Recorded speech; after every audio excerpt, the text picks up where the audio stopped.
Les supporters étaient plutôt timides ce dimanche matin dans les bars de Papeete. Dans cet établissement sur 200 places, seulement 10% des sièges étaient occupés.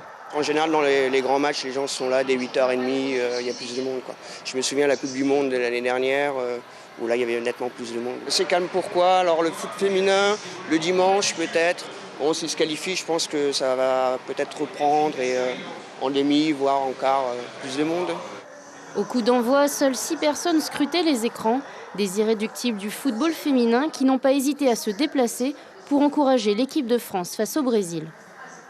Par contre, on n'est pas nombreux. Ça, c'est vrai que le foot féminin, ça ne fait pas venir des foules ici, malheureusement. On soutient les filles. Allez, la France. Je pense que c'est une bonne chose de faire jouer les femmes aujourd'hui. La Coupe du Monde est un événement de folie, surtout pour les femmes et beaucoup de monde. Nous sommes du Brésil. C'est spécial pour nous d'être en Polynésie et de voir le Brésil jouer contre la France. Je trouve que c'est très intéressant. Le jeu des femmes est tellement différent de celui des hommes. C'est deux plaisirs différents. Et quelle différence? La différence, c'est que les femmes font moins de cinéma dans l'ensemble des matchs par rapport aux bonhommes. Un jeu spécial et des tactiques différentes, c'est ça aussi le football féminin. Pourtant, cette discipline a encore du mal à se faire une place dans la société.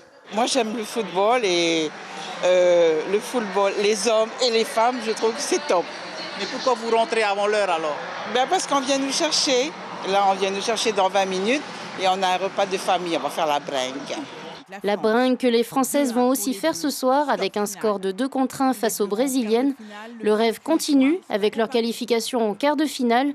Un match qui attirera peut-être plus de supporters dans les rues de Papeete. L'information en continu sur Polynésie la première, Internet et réseaux sociaux.